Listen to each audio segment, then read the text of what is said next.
Kami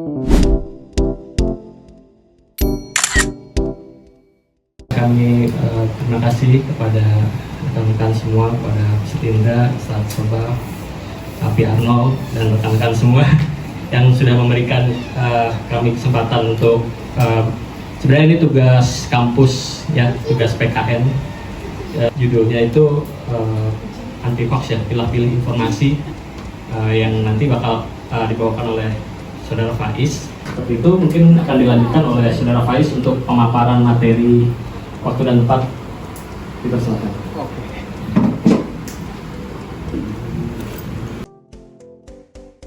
Dan saya untuk menyampaikan, nggak apa-apa nih kucing, aman kayaknya.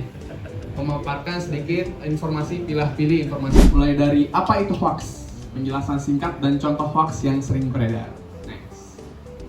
Kita di next slide-nya bakalan kasih tahu.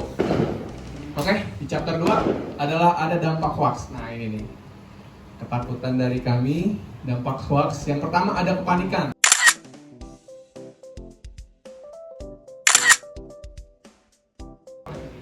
Yang menyebarkan hoax untuk mendapatkan reputasi atau rating untuk lebih tinggi. Jadi gitu, hoax dapat merusak reputasi individu atau organisasi. Dia antara merusak atau meninggikan reputasi dari media. Begitu Pak. Di 2019 atau di pesta pemilu sebelum-sebelumnya banyak banget hoax yang berdampak pada ketertiban Pak. Jadi begitu. Next. Kita lanjut ke karakteristik hoax Pak. Karakteristik berita hoax yang sering ditemukan.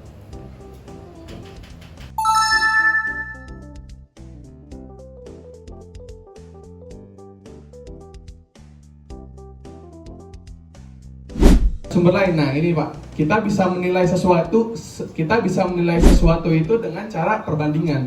Kita tidak bisa menilai sesuatu tanpa adanya perbandingan. Jadi untuk melihat berita itu, kalau bisa Bapak bandingkan dengan berita lain. Misalkan ada berita di media A, keluar juga di media B. Bapak bisa membandingkan tuh kedua media berita yang sama dengan dua media yang berbeda. Apakah berbeda atau tidak? Nah, biasanya kalau misalkan ada yang beda, ini ada yang salah nih. Ada misinformasi dari salah satu media yang mempublikasi berita tersebut. Begitu, Pak. Nah, ada lagi fact checking. Mengecek berita apakah asli atau palsu. Nah, ini ada mereka memeriksa berbagai klaim dan rumor yang beredar di internet. Nah, tapi untuk Snopes ini, dia sih biasanya untuk berita-berita internasional. Kalau berita-berita Indonesia ini Snopes kurang kalau menurut saya. Terus ada juga PolitiFact. Nah ini mungkin bisa Bapak pakai nih nanti menuju pilkada, biar kita nggak terprovokasi, biar kita nggak kepanasan, biar kita tetap dengan pilihan kita masing-masing. Mungkin Bapak bisa simpan nih PolitiFact. Mengikuti vaksinasi dan protokol kesehatan resmi, gitu. Ada lagi lanjut. Nah ini yang terbaru nih, hoax tentang server KPU di Singapura pada pemilu 2024. Ini salah, beredar luas informasi di media sosial bahwa server Komisi Pemilihan Umum KPU berada di Singapura dan telah diretas untuk memenangkan salah satu pasangan calon presiden. Mendekati chapter akhir, nah ini salah satu peranan besarnya nih Pak. Hoax itu terjadi karena kemajuan zaman. Dan sekarang akses segala apapun itu mudah. Kita udah didekatkan dengan WhatsApp, dengan Instagram, dengan aplikasi-aplikasi media sosial yang lain. Nah, terjadinya hoax tuh bagaimana sih? Nah, yang pertama nih Pak, ada algoritma. Di sosial media itu ada algoritma Pak. Algoritma itu kurang lebih simpelnya apa yang Bapak lihat setiap hari itu yang bakalan direkomendasikan oleh media sosial.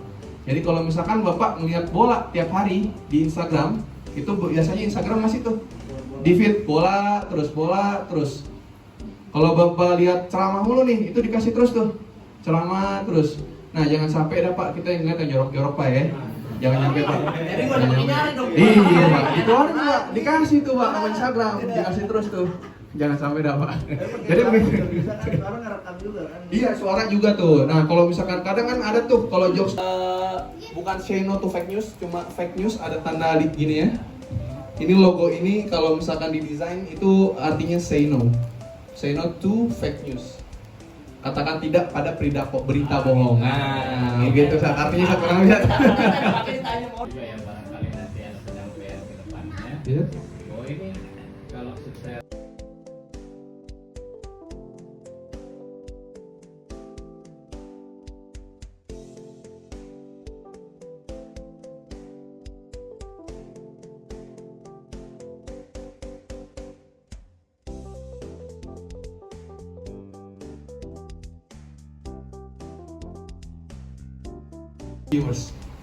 viewers lebih mendukung kemana? Kalau untuk ini menurut pribadi saya Sat ya, pendukung dari fakta, misalkan kita ngupload satu fakta, terus kita upload ke berita, sedangkan para pelihatnya ini nih tetap denial dengan fakta tersebut dan tetap membilang fakta tersebut adalah hoax. Kemungkinan terbesarnya adalah para viewers lain itu bakalan bilang kalau itu hoax juga Sat. Karena kalau analisis pribadi saya begini Sat,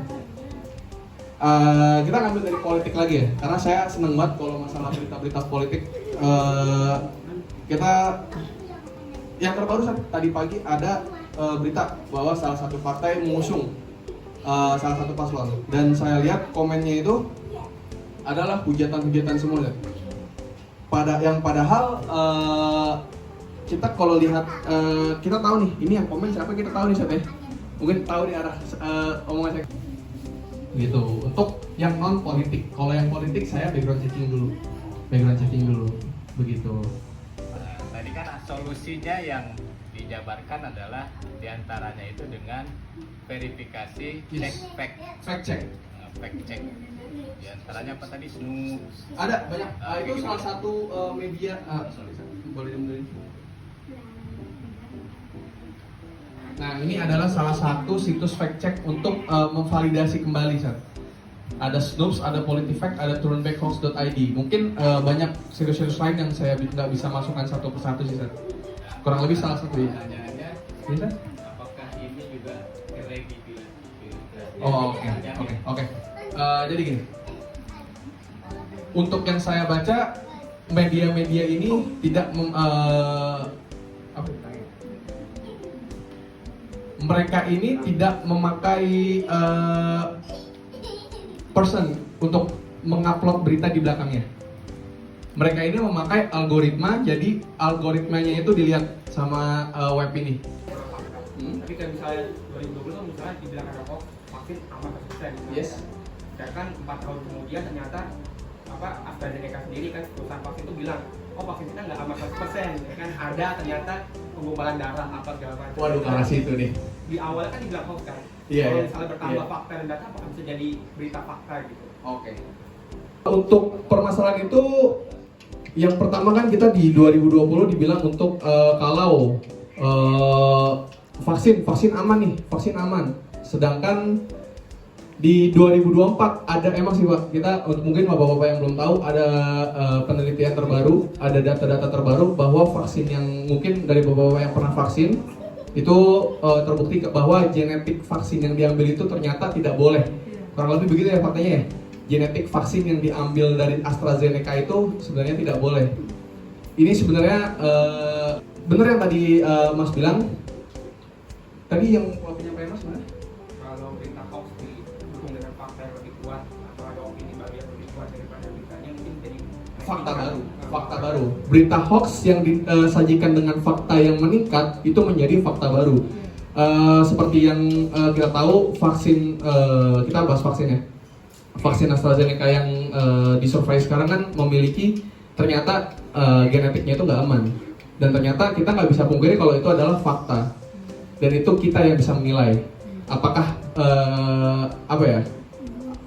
yang kemarin pemerintah bilang kalau ini aman itu apakah itu karena kebaikan kita atau menjaga keamanan mereka.